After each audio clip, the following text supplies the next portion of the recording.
Hello दोस्तों, स्वागत है आपका हमारे YouTube channel tech fact academy में। मैं हूं शशिकांत राय और आज के वीडियो हम आपके लिए लेकर आए हैं बिहार शिक्षक बहाली से संबंधित चर्चा करेंगे। और इसमें हम आपको बताने का प्रयास करेंगे कि इस बिहार शिक्षक बहाली यानी कि जो 94,000 प्राथमिक शिक्षक बहाली जो बिहार में चल रही है, इससे कितने कैंडिडेट्स ऑटोमेटिक बाहर हो जाएंगे। ठीक है, यानी कि ऐसे कौन कौन से अभ्यर्थी हैं जिनको इस बहाली प्रक्रिया से बाहर कर दिया जाएगा या वो अपने आप स्वतः बाहर हो जाएंगे। तो आइए इस वीडियो को पूरा देखिएगा, वीडियो को बिल्कुल भी स्किप नहीं करना है।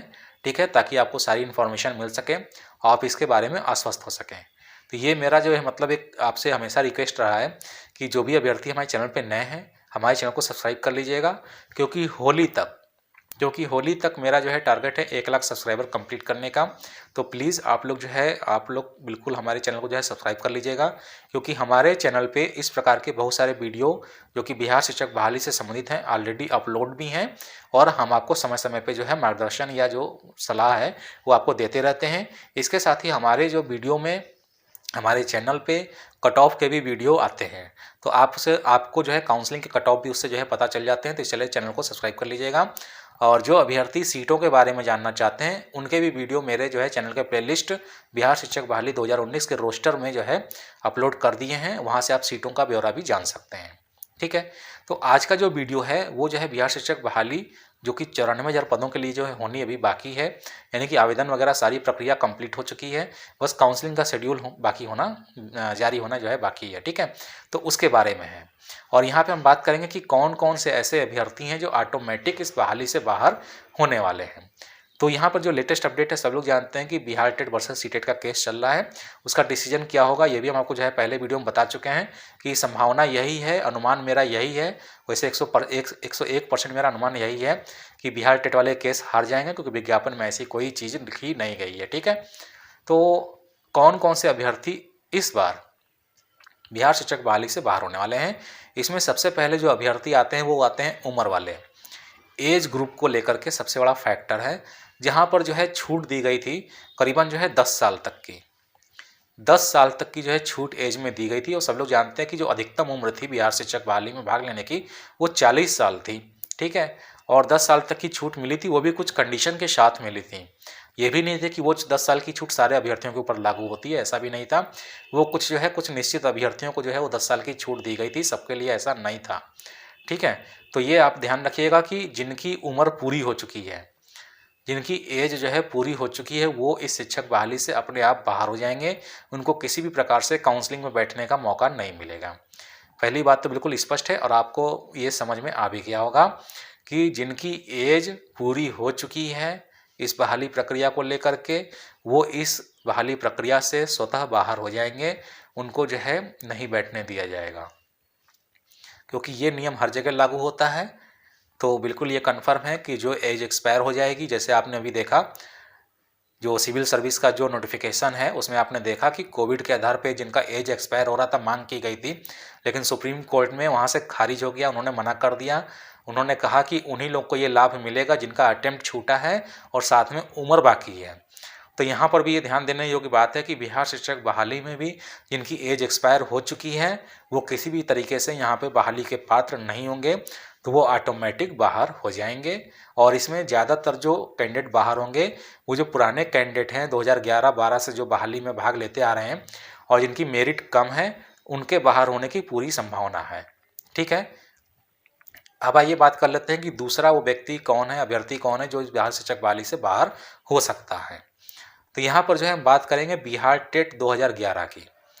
बिहार टेट 2011, ठीक है, बिहार टेट 2011 वाले जो अभ्यर्थी हैं जिनको 2 साल का एक्सटेंशन दिया था बिहार सरकार ने, बिहार शिक्षा विभाग से 2 साल का एक्सटेंशन उनके टेट सर्टिफिकेट पे वैलिडिटी दी गई थी। उनकी भी वैलिडिटी अगर ये प्रक्रिया जुलाई तक खिंचती है, यानी जो कोर्ट कचहरी चल रहा है, जो केस का झमेला चल रहा है, अगर ये प्रक्रिया जुलाई तक अगर खिंचती है तो ये भी अभ्यर्थी जिनको 2 साल का एक्सटेंशन मिला था ये भी खत्म हो जाएगा। और ये जैसे ही खत्म होगा तो बिहार टेट 2011 पास वाले जो अभ्यर्थी हैं जिन्होंने अपना बिहार टेट 2011 का आवेदन कर रखा है, ठीक है, वो भी ऑटोमेटिक इस बिहार शिक्षक बहाली से बाहर हो जाएंगे। ठीक है, तो आपको 2 बातें बिल्कुल क्लियर हो गई कि जो एज ग्रुप में नहीं आएगा, सरकार के एक्सटेंशन देने तक की जो एज है उसमें अगर नहीं आएगा तो वो इस बिहार शिक्षक बहाली से बाहर हो जाएगा। और उसके बाद जो बिहार टेट 2011 के अभ्यर्थी हैं, ठीक है, जिनको 2 साल का एक्सटेंशन मिला था, वो भी इस बिहार शिक्षक बहाली से स्वतः बाहर हो जाएंगे। उनको काउंसलिंग में बैठने का भाग लेने का मौका नहीं मिलेगा। ठीक है, अब आइए उसके बाद कर लेते हैं डीएलएड वालों की। ठीक है, इसके बाद कर लेते हैं डीएलएड वालों के। डीएलएड वाले में जो केस है, जो अभ्यर्थी हैं, वो 2 तरीके के हैं।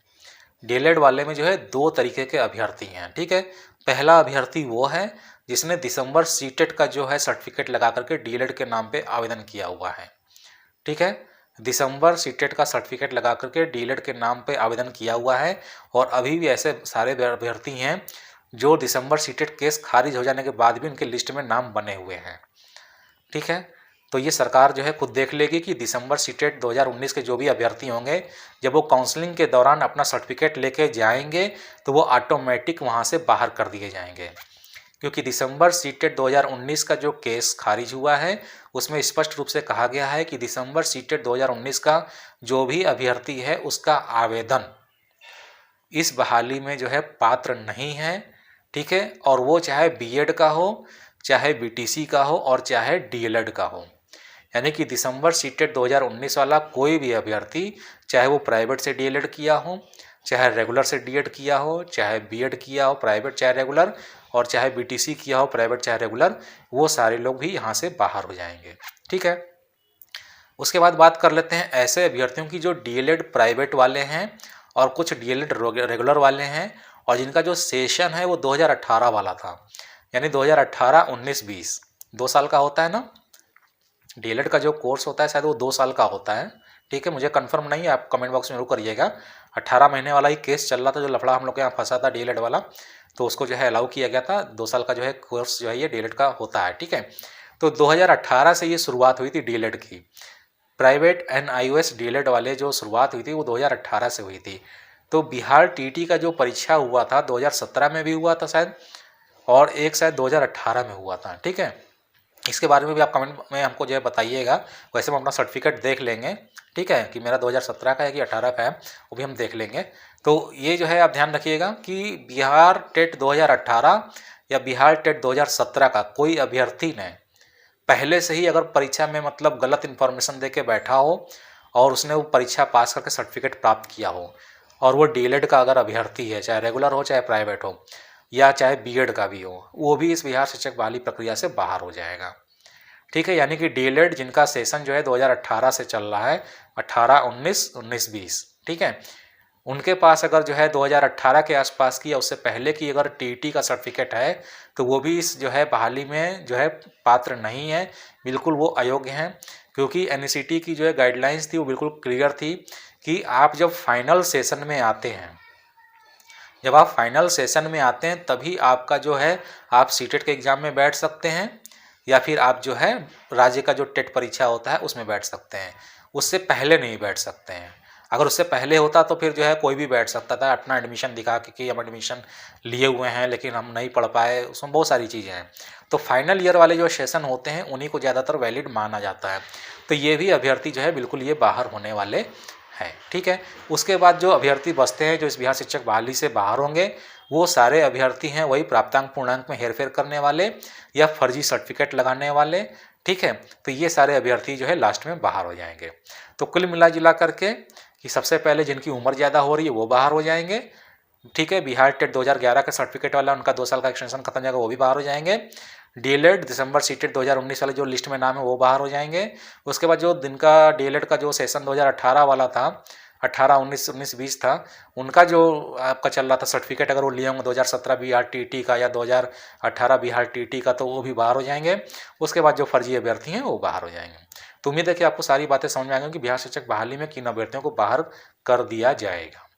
तो अगर ये वीडियो पसंद आएगा तो वीडियो को लाइक करिएगा और इस इन्फॉर्मेशन को ज़्यादा से ज़्यादा शेयर करिएगा ताकि ये बहाली ये अभ्यर्थी जो है काउंसलिंग में भाग ना ले सकें।